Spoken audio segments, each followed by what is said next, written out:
Welcome back to prime time debate. గ్రామ సభల్లో గ్రామస్తులు గ్రామాలు ఎదురు తిరుగుతున్నాయా, గ్రామాలు సాటిస్ఫైడ్గా ఉన్నాయా, గ్రామాలే పట్టుకొమ్మలు దేశానికి, దేశ అభివృద్ధికి. అట్లాంటి గ్రామ స్థాయిలో పంచాయతీ ఎన్నికలు కూడా తొందరలోనే రాబోతున్నటువంటి క్రమంలో ఇప్పటికే కార్తిక్ గారు ఇప్పటికే మీరు రైతు పండుగ కూడా చేయడం జరిగింది. సో రైతు పండుగ అంటే రైతులు ఫుల్ ఫ్లెక్స్డ్గా సంతోషంగా ఉన్నప్పుడే ప్రభుత్వం రైతు పండుగలు నిర్వహించాలి. బట్ ఇంకా రైతులకు రావాల్సినవి ఇంకా బాకీ అట్లనే ఉన్నాయి, రైతులకు చేయాల్సినవి కూడా అట్లానే ఉన్నాయి. రైతు బీమాకు సంబంధించినటువంటి ప్రశ్న ఇంకా అట్లానే ఉంది, రైతు భరోసా ప్రశ్న అట్లాగే ఉంది, రేషన్ కార్డుల విషయం అట్లాగే ఉంది, ఇందిరమ్మ ఇండ్ల విషయం ఇప్పుడు మొదలైంది, 6 గ్యారెంటీల అంశం అట్లానే ఉంది. పూర్తి స్థాయిలో అమలు చేయలేకపోతున్నాం అని చెప్పేసి అసెంబ్లీ సాక్షిగా ముఖ్యమంత్రి రేవంత్ రెడ్డి చెప్పడం జరిగింది. సో రానున్న ఈ గ్రామ స్థాయిలో ఎన్నికలు జరగబోతున్నాయి.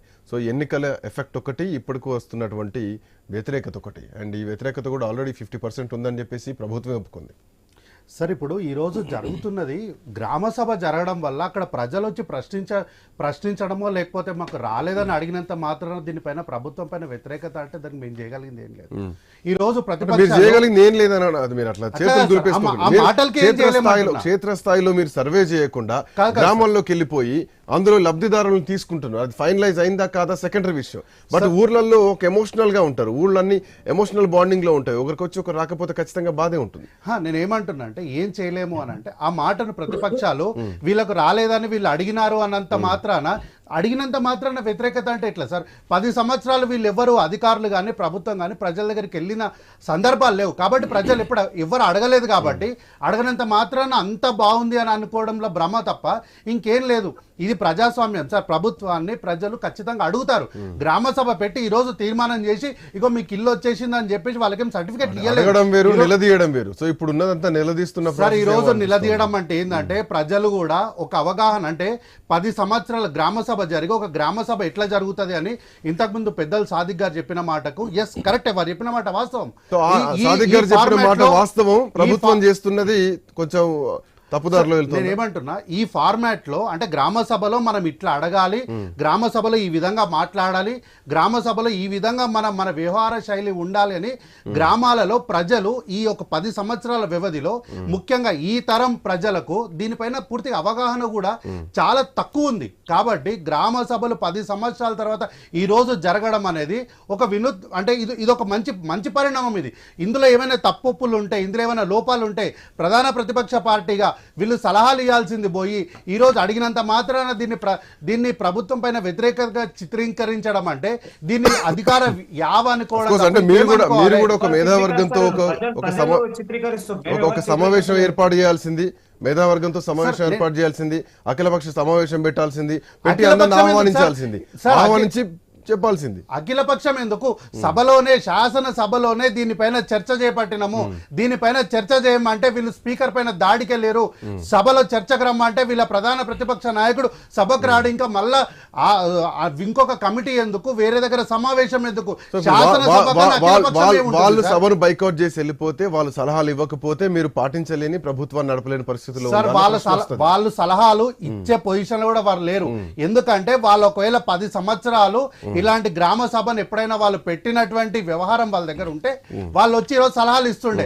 వాళ్ళకే తెలియదు, వాళ్ళు ఎట్లా చేయాలో తెలియదు, ప్రభుత్వాన్ని ప్రశ్న అంటే ఏందో తెలియదు, దానిపైన వ్యతిరేకత అంటే ఏందో తెలియదు. ప్రశ్నను వ్యతిరేకంగా చిత్రీకరించడం అనేది ప్రజాస్వామ్య దేశంలో ఇంతకన్నా దౌర్భాగ్యం అనేది. లబ్ధిదారుల విషయంలో రేషన్ కార్డులు ఎంపిక, రేషన్ కార్డులు లబ్ధిదారులకు ఎవరికి ఇవ్వాలన్న విషయంలో చాలా మంది రేషన్ కార్డులు కట్ చేసేటువంటి ఒక కుట్ర జరుగుతోందన్న వాదన కూడా ఇది కేవలం ప్రతిపక్షాలు ఆరోపించడం తప్ప ఎక్కడ కూడా ఒక్క రేషన్ కార్డును కూడా తీసేయాలన్నటువంటి ఆలోచన కానీ, దానిపైన ప్రతిపాదన కానీ, చర్చ కానీ ప్రభుత్వ వర్గంలో ఎక్కడ కూడా లేదు. ఇంకా ఎక్కడైనా సరే లేని వాళ్లకు నూతనంగా వివాహం జరిగి కుటుంబాలుగా ఏర్పడిన ప్రతి ఒక్కరికి కూడా రేషన్ కార్డు ఇస్తామనే చెప్పినంత తప్ప ఎక్కడ కూడా ఒక్క రేషన్ కార్డును కూడా తీసేస్తామని చెప్పలేదు. ఒకవేళ తీసివేతలు అంటూ జరిగితే వాళ్ళు సహజ సిద్ధంగానో లేకపోతే ఈ భూమిపై నుంచి శాశ్వతంగా అంటే మరణిస్తే తప్ప వాళ్ళ పేర్లు రేషన్ కార్డులో నుంచి తొలగిస్తారు. అంతకు మించి ఒక ప్రశ్న, ఎన్నిసార్లు అప్లికేషన్ చేసుకోవాలి ప్రజలు, ఎన్నిసార్లు అప్లికేషన్ కూడా చెప్తా సార్. ఈ అప్లికేషన్ ఈరోజు కొత్తగా మీకోసం అప్లికేషన్ తీసుకుంటుంది ఏం లేదు. ఆల్రెడీ అప్లికేషన్లు తీసుకున్న తర్వాత ప్రజలు ఇంకెవరైనా మిస్ అయిన వాళ్ళు ఉంటే మరొక అవకాశం కల్పిస్తుంది ప్రభుత్వమే తప్ప ఈ రోజు తీసుకున్న వాళ్ళ దగ్గరికి చెప్పాలి కదా. ఆ విషయం చెప్పాలి ఆ కదా. విషయం- ఆల్రెడీ మా దగ్గర డేటా ఉంది, అప్లై చేసుకొని వాళ్ళు చేసుకోండి అంటే అయిపోతుంది కదా సార్, ఈ దానికి విషయము- గ్రామ సభల్లో మేము దరఖాస్తులు తీసుకుంటున్నామంటే ఊర్లలో ఉన్న వాళ్ళు ఇందాక సాదిక్ గారు చెప్పినట్టు లేదంటే ప్రేమ్ గాంధీ గారు చెప్పినట్టు ఇక్కడ ఉన్న వాళ్ళు కూడా మళ్ళీ ఊర్లోకి వెళ్లాల్సినటువంటి పరిస్థితి. ఇల్లు వస్తుందంటే ఎవరికైనా ఆశ ఉంటుంది, ఎవరికైనా రేషన్ ఆశ కార్డు ఉంటుంది. వస్తుందంటే ఎవరికైనా ఆశ ఉంటుంది. అర్హులైన ప్రతి ఒక్కరికి కూడా ఇల్లు ఇవ్వాలన్న ఉద్దేశంతోనే సతీష్ గారు. ప్రభుత్వం ఈ రోజు ఈ నిర్ణయం తీసుకుంది సార్. కానీ ఈ రోజు సమాచారంలో కేవలం బీఆర్ఎస్ పార్టీ చేస్తున్నటువంటి డైవర్షన్ కన్ఫ్యూజన్ లో భాగంగా ఇది తప్ప ప్రభుత్వము ఒక చాలా నిమిషం, క్లారిటీగా ఒక చెప్పింది. నిమిషం. మరొక అవకాశం కల్పిస్తున్నామన్న విషయాన్ని చాలా క్లారిటీగా సతీష్ గారు చెప్పింది సతీష్ గారు ప్రభుత్వం. రెస్పాండ్. ఇప్పుడు ఈరోజు గతంలో మనం చూసినాము ప్రజాపాలన అని చెప్పేసి ఫామ్స్ నింపాలి అని చెప్పేసి సర్వేలు అని చెప్పి చేసుకున్నారు. దాని తర్వాత కులగణ అని ఇంటికి వెళ్ళిర్రు, మళ్ళీ ప్రజలను ఆగం చేసిర్రు. దాని తర్వాత మళ్ళీ ఈ రోజు గ్రామ సభలు అని చెప్పి దొంగ సభలు పెట్టి ఆగం చేసే ప్రయత్నిస్తా ఉన్నారు. మనము సార్ గతంలో కులగణ చేయడం తప్ప సార్? ఏదైతే వీళ్ళు ముఖ్యమంత్రి ఒక్క రోజు రేవంత్ రెడ్డి ఒక్కటే గారు రోజు ఉండాలి, ఈ రోజు లేకపోతే మీరు తెలంగాణ ప్రజలే కాదన్నారు సార్ వీళ్ళు గతంలో. కానీ ఒక పరిమితి సమయం పెట్టి అధికారులను ఇంటింటికి పంపించి గణన చేయడం కూడా తప్పేనా? ఒక నిమిషం, ఒక నిమిషం. మీరు చెప్ప- సతీష్ గారు యా. మీరు చెప్పిన దొంగ మాటలు మీకు గుర్తు చేస్తే మీకు నొప్పి ఉండదు, దయచేసి వినాలా. ఒకటి, ముఖ్యమంత్రి అయిన తర్వాత ప్రగతి భవన్ ఎందుకయ్యా, కంచెలు ఎందుకయ్యా అని చెప్పి కంచెలు కూలగొట్టి ప్రగతి భవన్ పేరు మార్చి ప్రజాపాలన అందరూ పొద్దులేసి రారి మీ ప్రాబ్లమ్స్ ఏమున్నా కూడా ఇక్కడ క్లియర్ చేస్తాం, పొద్దున్నే లేచి పౌడర్ రాదు ముఖ్యమంత్రి అయిన నేను ఉరికొస్తా, పొద్దున్నే వస్తా, మీ అందరి కష్టాలు నష్టాలన్నీ నేర్స్తారని అన్నాడు. ఒక రోజు పావండో అదనంటో వచ్చి ఇప్పటి వరకు దిక్కు లేదు. ఆ ప్రజాపాలన ఇక్కడ ఏదైతే పాత ప్రగతి భవన్ ఆఫీస్ దగ్గర ఇట్లా జనాలు వస్తున్నారో ఒకసారి మీడియా సంస్థలు వెళ్తే తెలుస్తుంది. రెండోది, ప్రజల్ని ఈ రోజు ముఖ్యంగా గ్రామ సభలు విఫలం అవడానికి కారణం ఒకటి. రెండోది, గ్రామ సభలు ఎందుకు పెట్టారో తెలుసా శ్రీకాంత్ గారు? ఈరోజు గ్రామ సభలు ఎందుకు పెట్టారంటే ఏదైతే వీళ్ళు మేనిఫెస్టోలో పెట్టిన దొంగ మాటలు, కపట మాటలు, దొంగ హామీలు, ఈ పథకాలు ఏవైతే ఉన్నాయో అవి ఈ రోజు ఇవ్వలేని పరిస్థితిలో ఉన్నారు. ఈ రోజు ఏం చేస్తారు?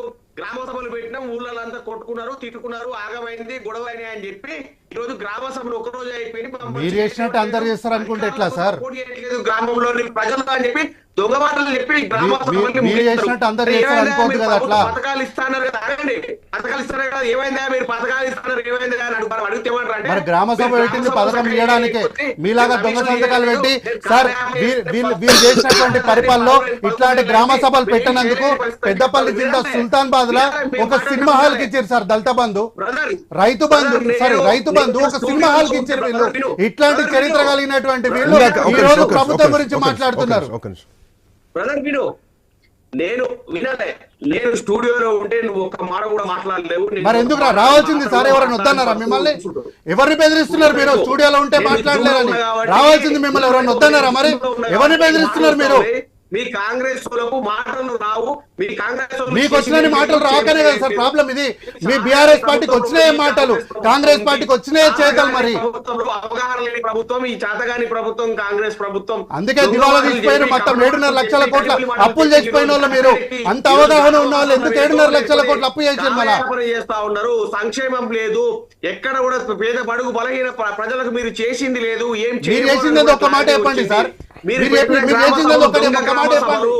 కేవలం పథకాలు ప్రజలకు ఇచ్చిన హామీలు ఏదైతే ప్రభుత్వ పథకాలను ప్రజలకు అందచేయకుండా ఈ రోజు గొడవలు జరుగుతున్న ఉద్దేశంతో పోలీస్ పహారాలో గ్రామ సభలు జరుపుతూ మీరు చేసిన పని అందరు చేయరు అంటున్నా నేను. మీరు చేసిన పని అందరు చేయరట్లా.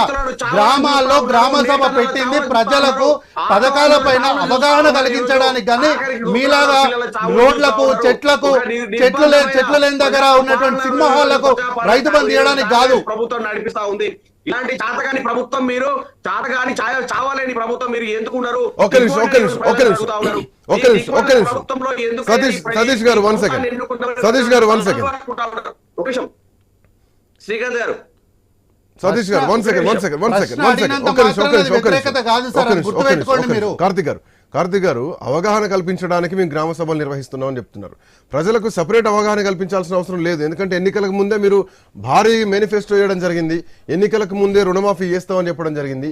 ఎన్నికల ముందే 6 గ్యారెంటీలకు సంబంధించి చెప్పిండ్రు. ఎన్నికల ముందే తులం బంగారం ఉండాలి, ఎన్నికల ముందే చేవలి డిక్లరేషను, బీసీ డిక్లరేషను, రైతు డిక్లరేషను, అందరికీ డిక్లరేషన్లు ఇచ్చుకుంటూ వచ్చారు. సో ప్రత్యేకంగా ఇప్పుడు గ్రామ సభలు పెట్టి కాంగ్రెస్ పార్టీ ఏం చేస్తుంది పథకాలని చెప్పాల్సిన అవసరం లేదు నా దృష్టిలో ఒకటి. అండ్ మోర్ ఓవర్ ఇది ఖచ్చితంగా లబ్ధిదారుల ఎంపిక కోసమే జరుగుతున్నటువంటి గ్రామ సభలు.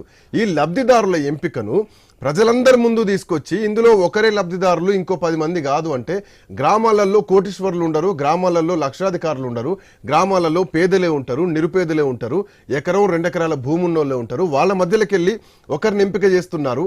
సో అక్కడికి వెళ్ళి మీరు చేస్తున్నారు. గ్రామ సభ పెట్టాల్సింది ఇందాక సాదిక్ గారు చెప్పినట్టు మీరు పథకాలు ఇవ్వడానికి కాదు, అభివృద్ధి చేయడానికి, సంక్షేమాలు ఇంకేం కావాలో తెలుసుకోవడానికి, ఉన్నటువంటి నిధుల కేటాయింపుల విషయంలో కానీ ఇప్పటికే సర్పంచ్లు లేరు, సర్పంచ్ల కాల పరిమితి అయిపోయింది, మళ్ళీ ఎన్నికలు రాబోతున్నాయి.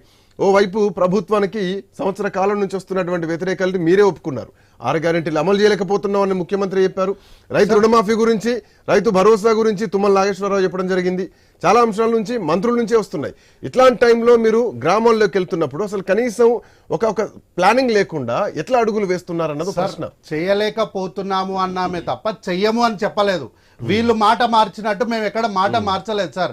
ఎన్ని కష్టాలున్నా, ఎన్ని ఆర్థిక ఇబ్బందులున్నా చేయడానికి ప్రయత్నిస్తున్నామని చెప్పడంలో భాగంగానే ముందు మాట ఆయన ఏమన్నారంటే 6 గ్యారెంటీలు పథకాలు అమలు చేయడానికి ఎన్ని ఇబ్బందులున్నా, ప్రస్తుతానికి చేయలేకపోయినా ఎన్ని ఇబ్బందులున్నా ఆర్థిక క్రమశిక్షణ చేసుకుంటూ గతంలో జరిగినటువంటి ఆర్థిక కుంభకోణాలన్నిటి విషయంలో కూడా ఎంక్వైరీ కమిషన్ వేసుకుంటూ ప్రతి విషయంలో కూడా ప్రభుత్వము ఈ పథకాల్ని అమలు చేసి తీరుతుందని దాని కంటిన్యూషన్ కూడా చెప్పారు అదే శాసనసభలో ఇదే ముఖ్యమంత్రి గారు. కాబట్టి చేయలేకపోతున్నామన్నటువంటి మాటతోనే మీరు ఆగిపోతే అది సమంజసం కాదు సార్. దాని తర్వాత చెప్పినటువంటి వ్యాఖ్యల్ని కూడా మనం ఖచ్చితంగా పరిగణలోకి తీసుకోవాలి. ఈ రోజు గ్రామ సభలు పెట్టడం అనేది ప్రజలకు, ప్రభుత్వానికి అనుసంధానం చేయడం తప్ప ఇందులో మరొక ఉద్దేశం లేదు. గ్రామాల్లోకి వెళ్తున్నారంటే అక్కడ చిన్న మేజర్ పెద్దగా బాగా ఆలోచించాల్సిన అవసరం లేదు. మినిమం మన ప్రశ్నలు మనం అనుకున్నా గానీ గ్రామాల్లోకి వెళ్తే రైతు భరోసా అడుగుతారు, గ్రామాల్లోకి అయితే రైతు రుణమాఫీ అడుగుతారు. ఈ 2 అంశాలు చాలు. ఈ 2 అంశాల్లో ప్రభుత్వం ఫుల్ ఫ్లెక్స్డ్ గా లేదు కదా, లేకుండా గ్రామాల్లోకి వెళ్తున్నారంటే ఇది వ్యతిరేకత వస్తుంది కదా సార్. నేను చెప్పేది ఏం లేదు, సాక్షాత్తు ఈ రాష్ట్రంలో ప్రధాన ప్రతిపక్ష నాయకులైనటువంటి హరీష్ రావు గారు, కేటీఆర్ గారు చాలా చోట్ల మీకు రైతు రుణమాఫీ జరగలేదు కదా అని చెప్పి చాలా సమావేశాలు పెట్టినప్పుడు చాలా మంది చాలా చోట్ల మాకు రైతు రుణమాఫీ జరిగింది అన్నారు. నిన్నగాక మొన్న కేటీఆర్ గారు షాబాద్ పోయి ఒక పెద్దవాడని పట్టుకొని నీకు రైతు రుణమాఫీ అయ్యిందా అంటే ఆమె చెప్పింది సార్ 25,000 నా దగ్గర రుణం ఉండే, మాఫీ కాగా నాకు రుణమాఫీ అయ్యింది, మళ్ళీ నేను పైసలు తెచ్చుకున్నా అని చెప్పారు. కాబట్టి ఇట్లాంటి సందర్భాలు జరిగినప్పుడు ఒక ఎమ్మెల్యే గారు రైతు బంధు పైన పాదయాత్ర చేసి రైతు రుణమాఫీ పైన 10 అడుగులు ఏంగానే ఒక పెద్ద నీకు రుణమాఫీ చిన్న ఎగ్జాంపుల్ ఏంటంటే ప్రేమ్ గాంధీ గారు బంతి భోజనం పెడితే చివరున్నోళ్ళకు కూడా పూర్తిగా అందాల్సినటువంటి అవసరం ఉంటుంది. బట్ ఇక్కడ పేరుకు బంతి భోజనం కొందరికి వస్తుంది, కొందరికి రాలేదు. అది మీరు ఒప్పుకున్నారు, వాళ్ళు కాదు, మీరు 90% రుణమాఫీ జరిగింది అని ప్రధాన ప్రతిపక్ష పార్టీ నాయకులే కొన్ని చోట్ల సాక్షాత్ మీడియా వేదికలపై మాట్లాడారు. మిగిలిన 10% మంది కూడా మేము చేయమని చెప్పలేదు. మీ దరఖాస్తులు ఇవ్వండి, ఖచ్చితంగా మీ 10% మంది మిగిలిన వాళ్ళు ఎవరున్నారో వాళ్ళకు రుణమాఫీ చేస్తామని. ప్రేమ్ గాంధీ గారు రుణమాఫీ గురించి అసలు మాట్లాడకు. దాని విషయంలో పూర్తిగా ఫెయిల్ అయిపోయారు. మీరు ఎవరికి చేసిరు? ఏకకాలంలో 2 లక్షలు ఏమన్నా అంటే చిన్న చిన్న కారణాలు. అరే నిధులు లేవని మాట మాట్లాడతాడు మంత్రి, ఒక మాట మాట్లాడతాడు, అప్పిచ్చేటోడు గతిలేడని అంటాడు, 50,000 ఒకసారి చేస్తాడు, ₹1,00,000 ఒకసారి చేస్తాడు. మళ్ళీ రైతు 2 లక్షల కన్నా ఎక్కువ అప్పు ఉంటే వాడు మళ్ళీ అప్పు తెచ్చి కట్టాలి. ఇది ప్రభుత్వం చేయాల్సిన పని. 2 లక్షల రుణమాఫీ చేస్తామని చెప్పిన మాట 2 లక్షల రుణమాఫీ చేసినాము. తప్పేముంది? మీ గ్రామంలో అడగండి సార్, ఎంతమందికి జరిగిందో చెప్తారు. ఒక్కసారి మీరు గ్రామంలోకి వెళ్ళి అడగండి, చెప్తారు.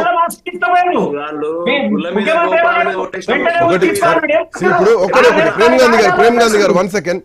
పూర్తి స్థాయి సాదిక్ గారు పూర్తి స్థాయిలో రుణమాఫీ జరగలేదని అనడానికి వీల్లేదు. ఎందుకంటే జరిగింది, కొంత వాస్తవం ఒప్పుకోవాల్సినటువంటి అవసరం ఉంది. కాకపోతే జరగలేదు, నేనదే చెప్తున్నా. ప్రేమ్ గాంధీ గారు నేను కాదు,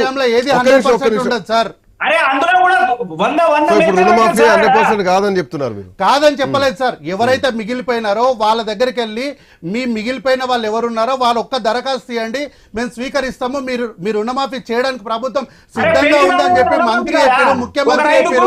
ఇంకేం కావాలి? టెక్నికల్ ఇష్యూస్ ఉన్న వాళ్ళు సార్, ఈ దేశం అనేది ప్లాంట్ సిటీ కాదు సార్, ఇది ఒక అన్ప్లాంట్ సిటీ మన దేశం అనేది. కాబట్టి ఏదైనా సరే ఎక్కడైనా టెక్నికల్ ఇష్యూ ఉన్నప్పుడు దానిపైన దరఖాస్తు ఇవ్వండి, మేము దీనిపైన పనిచేస్తాము. మీకున్నటువంటి ఇబ్బందులను తీరుస్తాం. ఒక్క నిమిషం, ఒక్క నిమిషం, ఒక్క నిమిషం. ఒక్క నిమిషం. మరి వాళ్ళకి అవగాహన లేకుండా మాట్లాడుతున్నారు. 50,000, 1,50,000, 2 లక్షలు అనేది ఒక స్లాబ్ సార్. ఇది రైతులు ప్రతి ఒక్క 2 లక్షల రుణం తీసుకోరు. వారికి తెలియకపోతే తెలుసుకోమని చెప్పండి. ఒకరు 50,000 తీసుకుంటారు, ఒక 1,00,000 రూపాయలు తీసుకుంటారు, ఒక 1,50,000 తీసుకుంటారు, ఒకరు 2 లక్షలు తీసుకుంటారు. దీన్ని స్లాబ్ ప్రకారము వాళ్ళు తీసుకున్నటువంటి రుణాలను రుణమాఫీ చేసినాము. అంతే. 1,00,000 రూపాయలు 4 సార్లు చేయలేదు మేము. ఒక నిమిషం సాదిక్ సార్, గ్రామ సభ అఫ్ కోర్స్ రాష్ట్ర స్థాయి చర్చగానే చూడాలి దీన్ని. ఎందుకంటే మనం ఇన్ని రోజుల నుంచి, ఈ సంవత్సర కాలం నుంచి జరుగుతున్నటువంటి చర్చలు, రాజధాని కేంద్రంగా రుణమాఫీ గురించి చర్చలు జరుగుతున్నాయి. కానీ గ్రామ స్థాయిలో రియాక్షన్ ఏంటి అనేది ప్రత్యక్షంగా చూడలేదు, ఫుల్ డెప్త్గా చూడలేదు. రైతు భరోసా విషయంలో డీప్గా వెళ్ళి రైతులతో చూడలేదు. మిగతా అన్ని విషయాల్లో కానీ, రైతు భరోసా కానీ, రైతు రుణమాఫీ కానీ, రైతు బీమా కానీ, అన్ని అంశాల్లో కానీ అట్లానే ఉన్నది 6 గ్యారెంటీల పూర్తి విషయంలో. బట్ ఇప్పుడు నేరుగా ప్రభుత్వం గ్రామంలోకి పోయింది. సో గ్రామంలోకి పోయినటువంటి క్రమంలో అసలు వ్యతిరేకత ఉందా లేదా అని తెలవడానికి ఇదొక మేజర్ మార్క్గా చూడాలి కదా. సో ఈ చూసేటువంటి క్రమంలో ఈ సంవత్సర పాలన తర్వాత గ్రామంలోకి వెళ్తోంది. ఎట్లాంటి రియాక్షన్స్ కనిపిస్తున్నాయి సాదిక్ సార్? సో పాజిటివిటీ ఉందనుకోవాలా, ప్రతిపక్షాల ఆరోపణలు నిజం అనుకోవాలా? ఖచ్చితంగా ఒక గందరగోళంగా రాష్ట్ర ప్రభుత్వము ఈ ప్రోగ్రామ్ ని ఏర్పాటు చేస్తుంది. ఎందుకంటే ఒకవైపు సర్వే చేస్తున్నారు, ఏది రైతు భరోసాకు సాగు చేయని భూముల సర్వే కొనసాగుతుంది. దానికి సంబంధించి ఒక నిర్ణయాన్ని కూడా తీసుకోవలసి ఉంది. ఆ లిస్ట్ ని పెట్టేసి మీరు సాగు చేయట్లేదు, మీది కట్ అవుతుందని కూడా వాళ్ళకి చెప్పాల్సి ఉంది. దాన్ని గ్రామ సభ ఒప్పుకోవలసి ఉంది. ఒకవైపు ఈ కులగణన చేసి దాని డేటా ఇంకా ఇంటర్ప్రిటేషన్ అవుతుంది. ఇంకొక వైపు రుణమాఫీకి సంబంధించి చాలా మందికి రాలేదు అని ఇంకొక వైపు గొడవలు జరుగుతుంది, ప్రతిపక్షాలు ఆరోపిస్తుంది. 4వ వైపు రైతు భరోసా కొరకు ప్రజలు ఎదురు చూస్తున్నారు.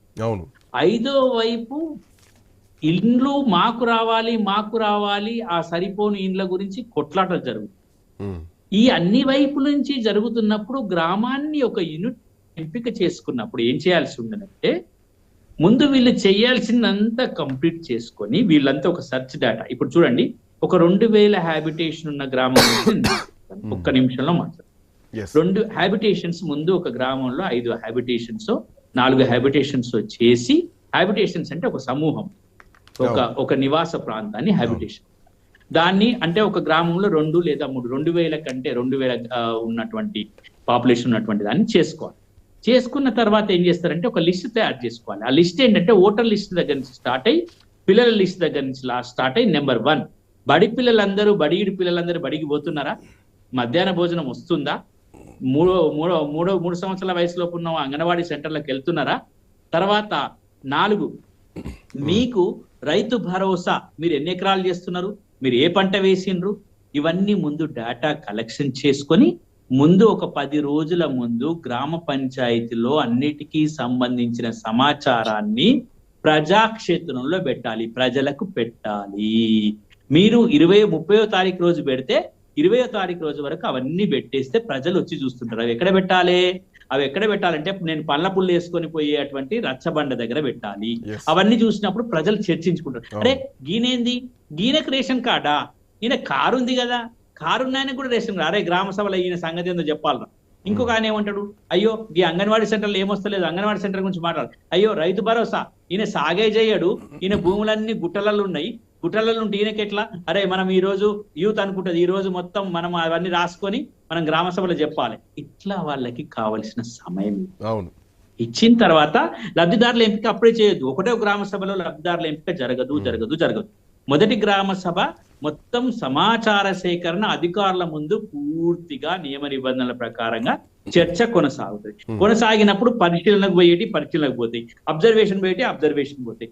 2వ గ్రామ సభలో చర్చ జరుగుతుంది, 3వ గ్రామ సభలో ఫైనలైజ్ చేస్తుంది. ఇది పద్ధతి. మీరు అన్న రుణమాఫీ ఉంది, రుణమాఫీలో మేము ఒక సర్వే చేసామండి రుణమాఫీ మీద. ఇక్కడ ఉన్న వాళ్ళందరూ జాగ్రత్తగా దయచేసి వినండి ఆ సర్వే ఏంటో. అది ప్రాథమిక వ్యవసాయ పరపతి సంఘాల బ్యాంకులు ఉన్నాయి. ఈ బ్యాంకుల గురించి కొంతమంది రైతులకు తెలియదు.